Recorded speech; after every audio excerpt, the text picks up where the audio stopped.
ये कितनी बड़ी विडंबना है और कितना दुखद है कि लाल किले की प्राचीर से इस देश के प्रधानमंत्री ने उस संगठन का नाम लिया जिसको आजादी के महानायक सरदार पटेल ने बैन किया था। उस संगठन का नाम लिया जिससे प्रेरित होकर इस देश के प्रथम आतंकवादी नाथूराम गोडसे ने महात्मा गांधी की हत्या करी थी। उस संगठन का नाम लिया जिसने 53 साल तक तिरंगे का बहिष्कार किया था। उस संगठन का नाम लिया जिसने बाबा साहब की तस्वीरें जलाई थी, जिसने बाबा साहब को बड़ा बुरा कहा था। उस संगठन का नाम लिया जिसने संविधान की प्रतियां जलाई, जो संविधान को अशुभ बताता था और अजीब तरह की बातें करता था। असलियत यह है कि आज प्रधानमंत्री ने आजादी के महानायकों को, स्वतंत्रता संग्राम को कमतर आंका जब वो लाल किले की प्राचीर से आरएसएस जैसे उस संगठन की बात करते हैं जो अंग्रेजों की मुखबिरी करते थे, जिनका आजादी के आंदोलन में छोटी उंगली का नाखून नहीं कटा। हमारे महानायकों ने अपना जीवन बलिदान किया है, अपनी जवानी जेलों में काटी है, फांसी के फंदे पर झूले। किस मुंह से मोदी जी बात करते हैं आरएसएस की?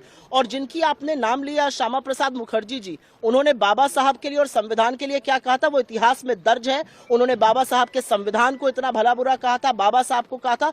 इस बात का जवाब दे मोदी जी। शर्म नहीं आती लाल किले की प्राचीर से ये बात करते हुए? मुझे लगता है कि 75 साल के मोदी जी शायद इस साल होने वाले हैं। मैं उनकी दीर्घायु की कामना करती हूं, लेकिन उम्र का तकाजा है या याददाश्त में कमी है या ज्ञान में कमी, मुझे नहीं पता। शायद उनको नहीं पता है कि चंडीगढ़ में 1983 में पहला सेमीकंडक्टर कॉम्प्लेक्स बना था। आप असेंबली करके खुश मत होइए। असलियत यह है कि इस देश की इकोनॉमी का भट्टा आपने बैठाया है, लोगों के, युवाओं के भविष्य पर प्रश्न चिन्ह आपने लगाया है। जीएसटी पर क्या कहेंगे आप, क्योंकि आप इकोनॉमिक चीजों को भी समझती हैं। जीएसटी कह रहे हैं दिवाली पे बहुत कुछ मिलने वाला है। अरे गब्बर सिंह टैक्स है, यही बात राहुल गांधी जी पहले दिन से कह रहे थे। आपने आटा, दही, पढ़ाई, दवाई सब पर तो जीएसटी लगा दिया।